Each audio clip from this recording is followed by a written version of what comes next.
kehadiran HP atau gadget itu merupakan satu kebutuhan yang sangat penting bagi kita semua. Bahkan kalau kita bangun tidur yang kita cari pertama kali adalah HP. Tapi teman-teman harus tahu bahwa melalui HP itu juga kita bisa mengalami suatu kejadian yang mungkin membuat kita menjadi stres, depresi, bisa juga shock gitu ya. Ini saya alami 3 minggu yang lalu. Jadi ceritanya sebulan yang lalu itu saya di inbox di Facebook melalui HP saya.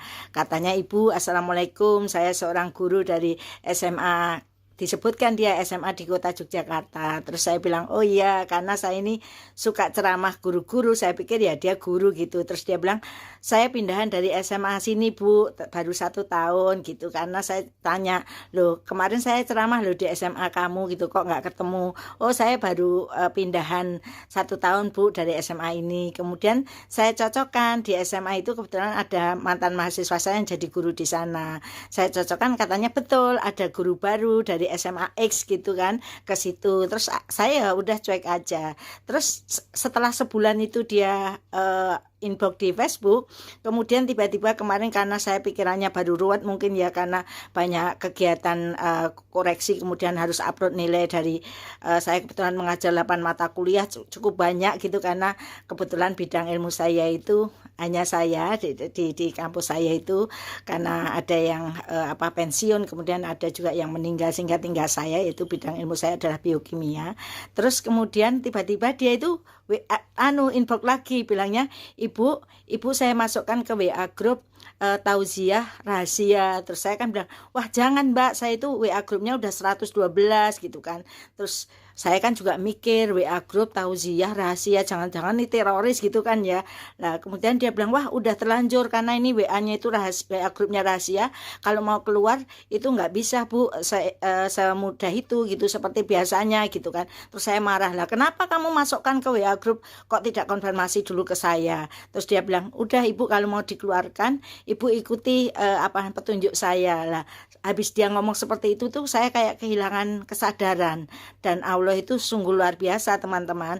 Jadi tiba-tiba anak saya yang perempuan itu ketok-ketok di ruang kerja saya, tapi saya udah nggak sadar gitu. Terus anak saya buka pintu sendiri, dia bilang, "Mama,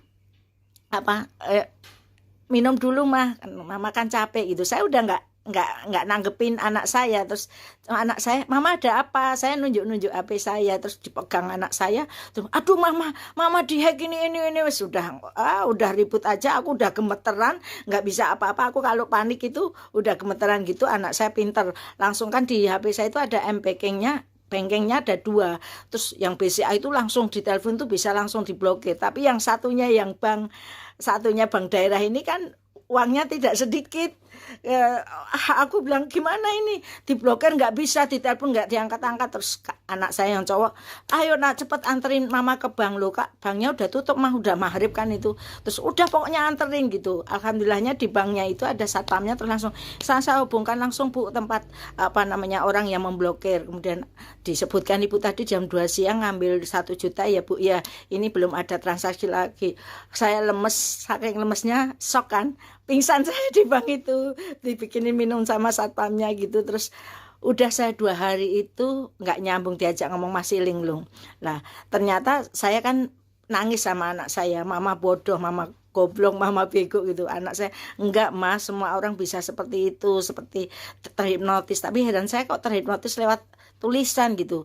Lah 3 hari saya baru bisa ke kampus karena saya benar-benar linglung. Terus teman-teman saya pada meluk saya kan, katanya, "Ibu jangan merasa bodoh, saya yang profesor aja kemarin juga ketipu." Tapi ditelepon kalau teman saya profesor itu 10 juta. Terus ada teman lagi profesor juga 20 juta. Ternyata banyak sekali teman-teman saya itu yang usianya 50 tahun ke atas tuh kan gaptek ya, banyak sekali ditipu seperti itu. Jadi mulai sekarang teman-teman, kenapa saya ingin sharing ini, kalau di HP teman-temanku ada yang nelpon atau ada yang WA nggak kenal, langsung diblokir aja gitu. Di Facebook juga seperti itu, kalau nggak kenal jangan dipedulikan, karena saya itu udah sampai aku nggak pengen punya HP, takut gitu kan anak saya. Lah mama kalau nggak pakai HP gimana? Mama punya proyek di kementerian segala macam. Terus mama kalau ada yang mau ngundang gimana, lewat mana? Saya udah takut sekarang ini kalau ada HP, ada bunyi HP aja saya bilang ke anak saya, ini siapa? Lah kan itu ada namanya mah, nanti ini jangan-jangan ditipu, saking takutnya saya gitu ya. Jadi teman-teman sekarang ini juga kalau punya anak-anak yang remaja, kemarin teman anak saya itu 16 juta langsung terkuras habis di M-Banking yang ada di HP-nya, gara-gara cuma kalau kamu ingin kerja sampingan ini ada lowongan dan bisa langsung diterima, klik saja, diklik itu langsung hitungan menit 16 juta terkuras, padahal anak orang nggak punya. Kata anak saya, kasihan mah. Terus saya bilang, kalau kamu punya uang dibantu deh walaupun sedikit gitu. Nah ini mudah-mudahan ini menjadi apa ya, pengalaman untuk kita semua, termasuk saya sendiri. Bukan mau sombong, saya seorang dokter tapi juga bisa tertipu karena saya nggak sadar, kesadaran saya hilang. Saya ngikutin aja, buka ini screenshot ini, saya ngikutin aja. Bodoh sekali, makanya saya nangisnya, bodoh sekali mama, goblok. Enggak mah, semua orang bisa kena itu, kata anak saya sampai ngelus-ngelus punggung saya. Enggak apa-apa mah, enggak apa-apa, kita udah selamat mah. Nah, sejak itu saya uang saya keluarkan, saya udah nggak punya M-Banking lagi. Pulang punya M-Banking itu hanya diisi sedikit karena di kantor tuh kalau ada apa-apa harus lewat transfer gitu. Yang lainnya nggak pakai M-Banking lagi, udah untuk jaga-jaga aja, takut saya.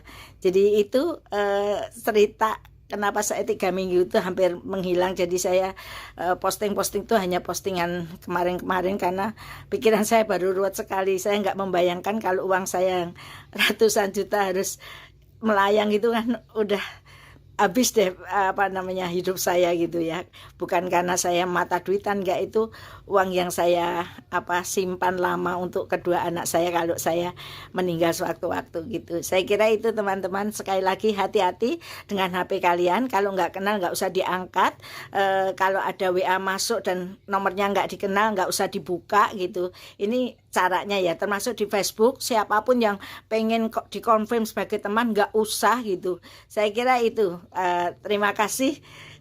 Mudah-mudahan menjadi pengalaman yang berharga untuk kita semua. Assalamualaikum warahmatullahi wabarakatuh.